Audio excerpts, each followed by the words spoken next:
Right, so it's early January 2024 and I'm going to go for my first Brompton bike adventure today, and it's going to be an overnighter. I'm going to get the bike down to the station, about a 5 mile ride, onto the train up to Huntingdon, and then from there I'm going to start my main ride, which takes me from Huntingdon to Cambridge via the Busway, which goes from, I think, St Ives to Cambridge. So it's been snowing recently, so it's going to be pretty chilly, but I don't think it's going to rain or snow or anything like that today, so at least I'll be dry. So let's take a look at what I'm taking today. So this is all I need for a day and a night of adventure. The bike there folded up, ready to go. I'll be unfolding that in a minute. And the little bag there, which goes on the front.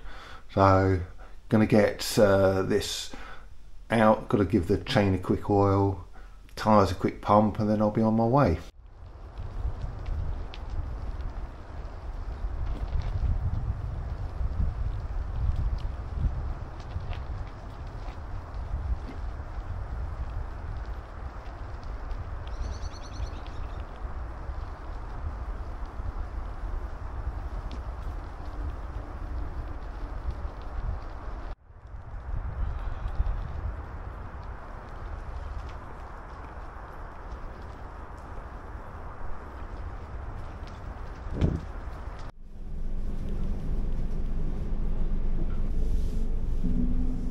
We will shortly be arriving at Gatwick Airport. Please check the route maps by the entrance doors for full information.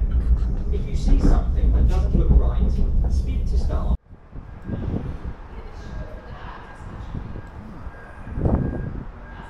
So we've arrived at Huntingdon, and all I need to do now is get on the bike onto the Brompton and make my way to Cambridge. So it's about 21 miles, but the good thing is the vast majority of it is down this busway. I think a good 2/3 of the journey is down there. So here's the Brompton ready to go.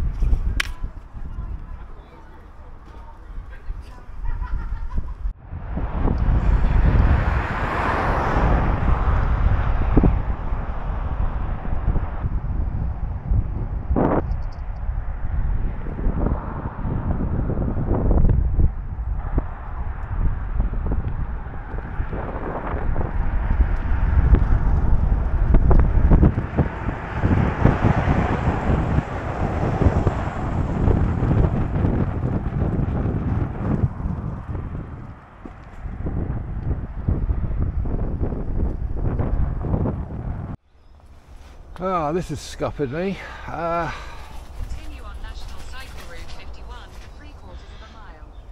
Yeah, this has scuppered me. Look, supposed to go down here, but half of it's underwater, and the gates been chained closed as well by the looks of it. Right, change of plans, I suppose.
Flooded here.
So we're on the Busway, which is this, they're almost like train tracks for buses. So I'll just sort of come down here.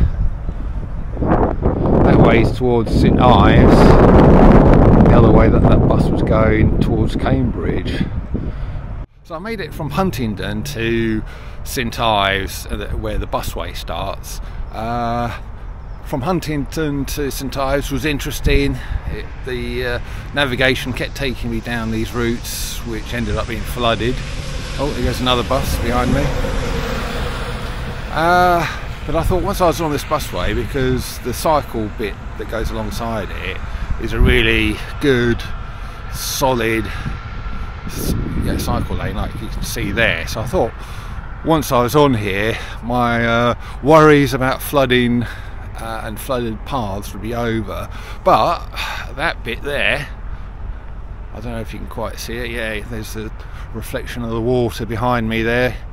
Yeah, that was, yeah, there you go, that's good. What's that, 200 yard stretch of that was flooded, so I had to, luckily I was able to walk around it. Let's hope I haven't got any more of that. Let's hope the rest of this journey is plain sailing down the Busway.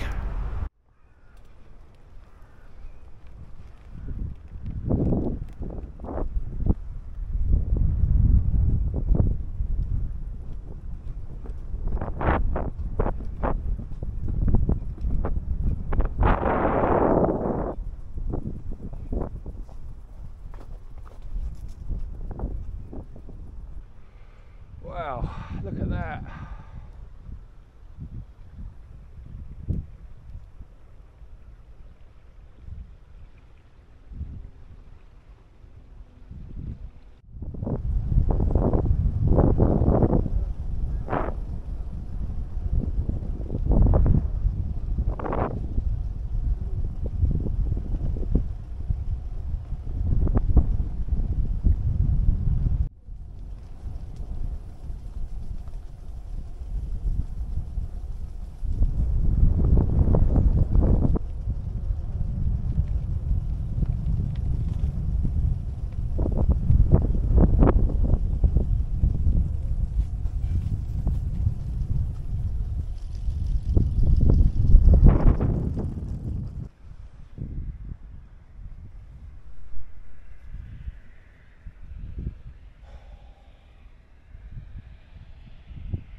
Right, so I've got about another 500 yard section of the bus cycleway that's out. I was just thinking, why on earth, because the actual busway is fine, so why on earth didn't they just extend this embankment out another few yards for the cycleway as well, rather than having it dipping down and on the same level as the fens there.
Right, so I'm in my night's accommodation here in Cambridge. So to recap on today, I cycled from home to Three Bridges Station, about 5 miles, and then about a 2-hour train journey from there up to Huntingdon. And then I got to Huntingdon, and I was expecting to get from Huntingdon to St Ives in only about 20 minutes to half an hour tops. But it probably took well over an hour because everywhere I tried to go to get on the national cycle route, 51 I think it is around here,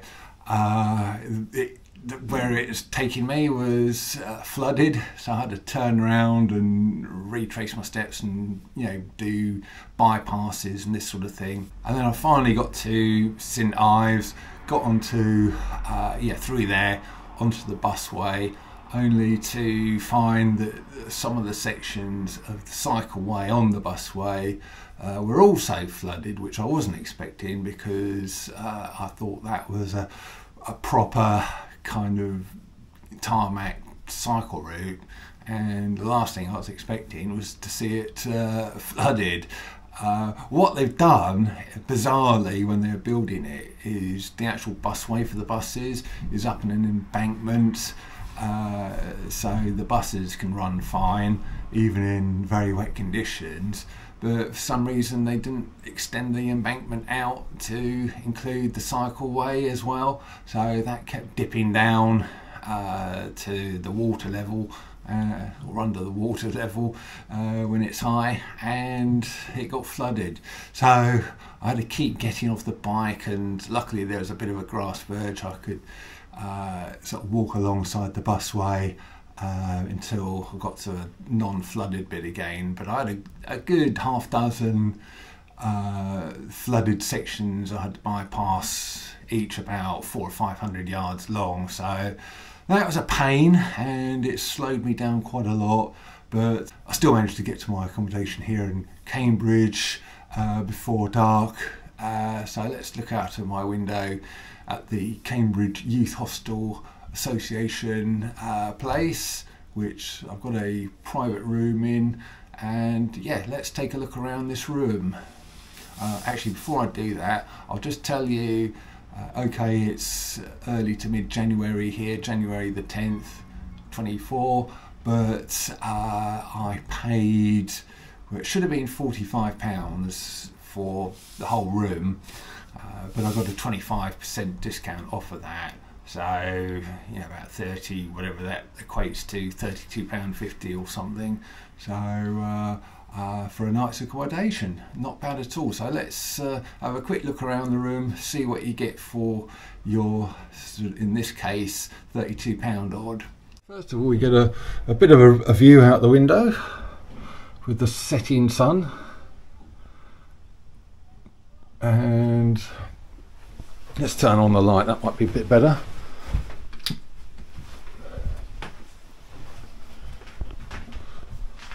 And then you get a mirror, might be one of those fancy light up mirrors actually. Let's find the switch.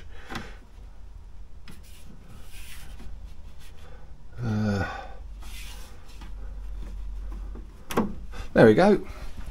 Normally the switches are on the bottom of those, but that one, it's on the side. So yeah, look at that, that's posh, isn't it? I've sort of been to 4-star hotels without this level of poshness, and this is a youth hostel. And anyway, so it's actually a 4-bed room, even though I'm just in here just by myself.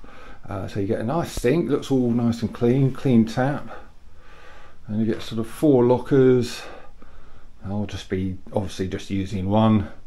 A fan up there for when it's hot, which I certainly won't need as it's about 0 degrees out there. It's a bit of a chilly ride today, I've got to say. More appropriate for now is a whacking great heater. It's not a big room, but it's a massive heater for such a small room. And then you've got the first couple of bunks there, and you get a nice little shelf and reading light. I'll probably go on the bottom one though. That one will probably be do me, nice and near to the heater. But then there's a couple more over here, again with each with a reading light and a little shelf above the light by the looks of it. Coat hooks and another mirror. Yes, this is a full-length mirror, so this is me. I can sort of check out my full length. That sounds a bit wrong, but there you go, never mind. Sort of moving on quickly from there. And then, yeah, back to the start, and finally a little stool to sit on.